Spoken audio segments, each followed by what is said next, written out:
તો કેમ છો તમે બધા મિત્રો? હું છું મિત જોશી. સ્વાગત છે નવા વ્લોગમાં. રવિવારની સવાર અને હું પહોંચી ગયો સલૂનમાં બીએડ અને હેર સેટ કરાવવા માટે. પછી લીધા બે એલઈડી બલ્બ, કેમ ઘરના બે બલ્બ ઉડી ગયા હતા. ઘરે આવ્યા બાદ મેં લગાડ્યો મોટો પર બરફ, કેમ જ્યાં જ્યાં મને બ્લેડ લાગી હતી ત્યાં ત્યાં મને બહુ જલન થતું હતું. બરફ લગાડ્યા બાદ અને નાહી ધોઈને આપણે થઈ ગયા હતા એકદમ રેડી અને બેસી ગયા ટેબલ પંખાની સામે વાર સુકાવવા માટે. રોજ હેર ડ્રાયર વાપરતા તમારા વાર બહુ વીક થાય અને તૂટી જાય. વારને સુકાયા બાદ આપણે ફાઇનલી થઈ ગયા હતા રેડી. હેરને કર્યા સેટ. ને થોડુંક હજી મને એમ લાગતું હતું કે વારને હજી થોડોક આમ મારા હાથેથી સેટ કરવાનું, એટલે એ પણ મેં કરી લીધું. એ કર્યા બાદ હું નીકળતો હતો એના પહેલાં મેં મિરરમાં લીધો એક વિડીયો તમને બતાવવા માટે કે ફાઇનલ લુક આપણો કેવો હશે કેવો નહીં, અને આ કપડાં કેવા લાગે છે, સારા લાગે છે કે નથી લાગતા, થોડુંક કહેજો મને. ઘરના બહાર ક્યાંક જાઓ અને મહાદેવના દર્શન કર્યા વગર તમે નીકળો એટલે કોઈ કાર્ય તમારા સારા થાય જ નહીં.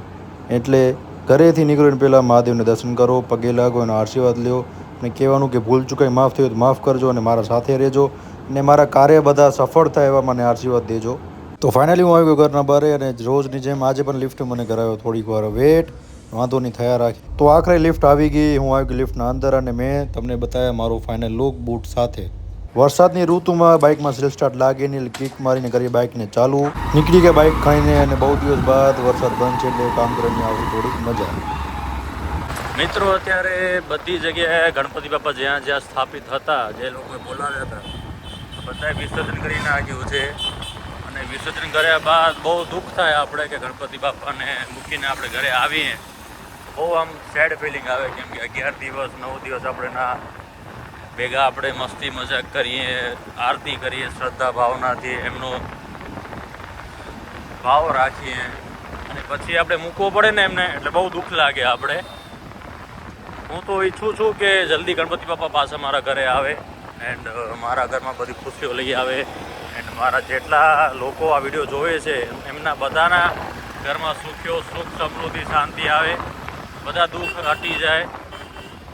ભગવાન તમારી રક્ષા કરે, ગણપતિ બાપા આશીર્વાદ બનાવ્યા રાખે તમારા ઉપર, એવી જ મારી પ્રાર્થના છે.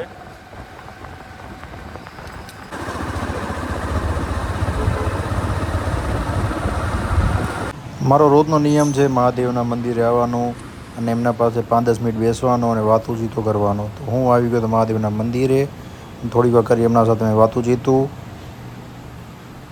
પછી આવ્યો હું ઉપર ઘનશ્યામ મહાદેવને દર્શન કરવા માટે, કેમ કે રોજ એમના પાસે પણ હું જાઉં છું. ઉપર આવીને મેં જોયું તો બધા એવા મસ્ત લાગતા હતા. થોડી વાર મને એમ જ થયું કે એમના મુખ સામે હું જોયા જ રાખું, કાંઈ બોલું નહીં, એમ જ ધ્યાન કરીને બેસું એના સામે. પછી મેં વિચાર્યું કે આપણે બેસશું ટાઈમ લઈને સાંજના, પણ અત્યારે થોડુંક મોડું થાય છે કામમાં, તો દર્શન અને આશીર્વાદ લઈને આપણે નીકળી જઈએ, સાંજના આવશું પાછા. અને મિત્રો આ છે આપણા ફેમસ સિંગર શંકર મહાદેવનનું ઘર, જે વાસીમાં છે, એટલા લોકોને ખબર છે. સન્ડેનો દિવસ અને રવિવાર એટલે સન્ડે. રવિવારના રોડ ઉપર ઘણી શાંતિ હોય છે, વધારે ના ટ્રાફિક ના કાંઈ નહીં, ખાલી જે ફરવાવાળા આંટો મારવાવાળા એ જ હોય. સન્ડેના દિવસે મુંબઈમાં બધા કામકાજ એકદમ બંધ હોય, બંધ નહીં, રેસ્ટ ઉપર હોય મોસ્ટ ઓફ. જેના કોર્પોરેટ કામ હોય એ ચાલુ હોય, બાકી જે બિઝનેસમેન એ લોકો હોય એના બંધ હોય. મિત્રો અહીંયા ગણપતિ બાપા વિસર્જન હતા, સ્થાપિત હતા, એન્ડ હવે હાલાકી કેટલી જગ્યા સૂની લાગે છે. થોડાક દિવસ તો ગમશે જ નહીં અમને અહીંયા કને આવું, પણ શું કરીએ, આવવું પડશે. ગણપતિ બાપા હોય તો મજા આવી જાય છે અહીંયા કને તો, પણ હવે હાલાકી એટલે આ જગ્યા ખાલી થઈ ગઈ, પણ દિલમાં જગ્યા ખાલી નહીં થાય કેટલી. આગલા વર્ષ માટે વેટ કરશું અને જલ્દીથી બાપા આપણા પાછા આવે એવી પ્રાર્થના આપણે કરશું. તો ફાઇનલી આપણે બધા કામ પતાવીને આવી ગયા છીએ ઘરે, અને હવે પીશું ચાય. अभी तुम मेरा અબે હિન્દી વાલી દે, ગુજરાતીમાં બોલતે. હા, તો આનું ટેસ્ટ લે અને અને મારે પૂછ ક્વેશ્ચન્સ. શુભ કાલે એક્ઝામ છે મારી. ચલ, question number 1. Okay. Who is the speaker? The speaker is miss Sudipta. Miss Sudipta is the speaker. એક મારો પીછો હંમેશા નહીં મૂકે એ વસ્તુ છે વરસાદ અને ટ્રાફિક. કેટલી મારો પીછો નહીં મૂકે.